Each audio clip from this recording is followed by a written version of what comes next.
Hey, welcome to another episode of Aspie with Attitude. My name is David, I'm autistic, and this is a fresh dose for August 2019.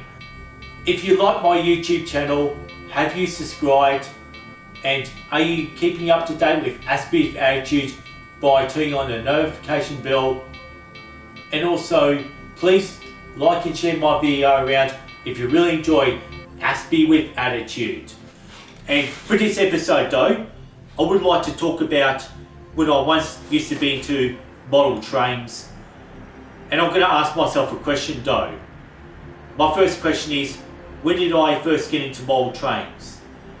I first got into model trains probably around about June 1995, when I was only 15 years old.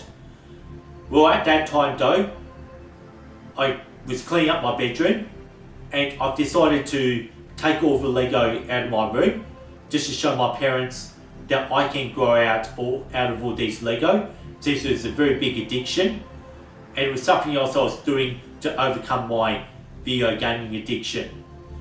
It just happened in our garage there was a box full of model train stuff that formerly belonged to my older brother. One day I took down my bedroom. After once the bedroom was clean and tidy, the next thing I did was set up a pretty complex track layout, just whatever pieces of track that I had. And then with all the noise of the trains that were coming out of my bedroom, my father had a peek in there, and he saw a complete different scene, that instead of me just playing with Lego, I was actually playing with trains.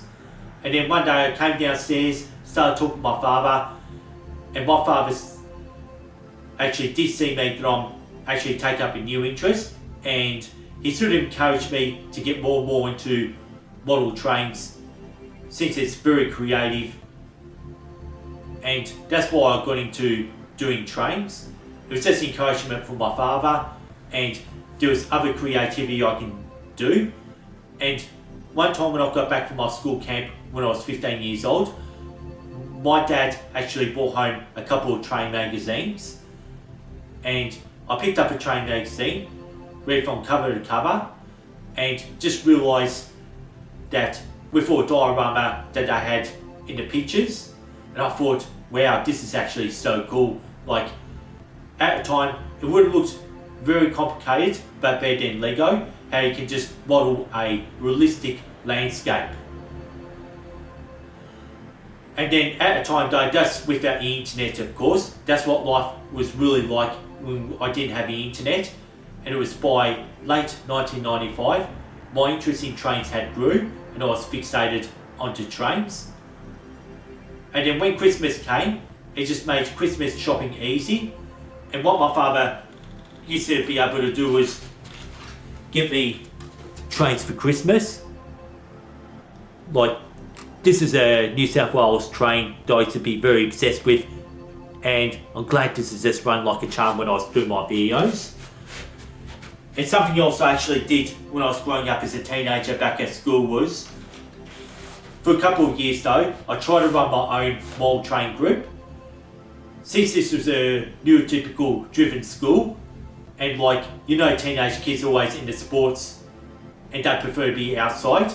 With me, the teachers gave me a privilege to be inside the classroom, and I used to only have about 2 or 3 other people coming to my model train group just to take interest in my trains.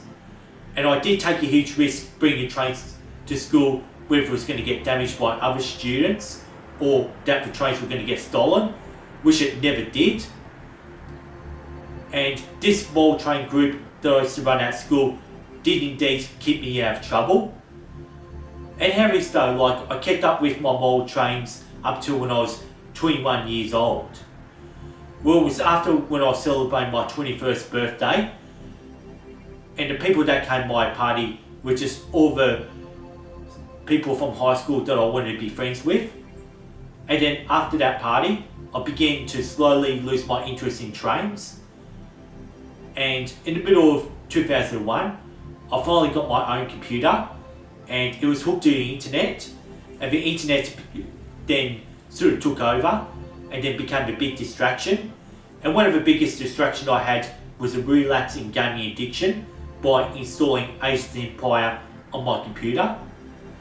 And even at that time, I bought a music software in being able to compose my own music. At the time though, like composing hip hop music then did take over my trains back in 2001. And by the time I reached the age of 22, my interest in trains had completely died out. And now this is just over 18 years later that I've decided to use my trains again just for this episode.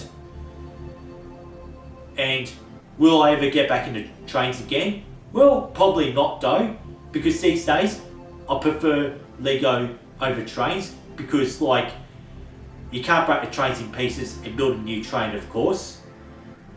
And plus I don't have a room to have that permanent layout, you know, has got all landscaping details, as you see in most big train layouts that most small train enthusiasts have.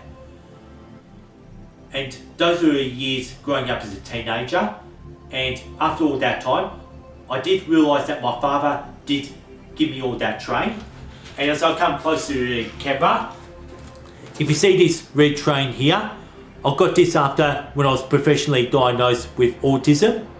Well, there was a gift after going through an autism diagnosis back in 1996, as I explained back in episode 40. And here is like just being sad for my father that I did give up trains since I got too involved in composing my own music, which is something I'm still doing today.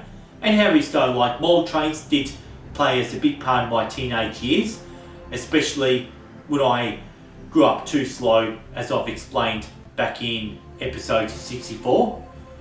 And how is though, like I'd like to really sign off for Aspie with Attitude, and I'd like to say peace and respect from Aspie with Attitude, and see you next time.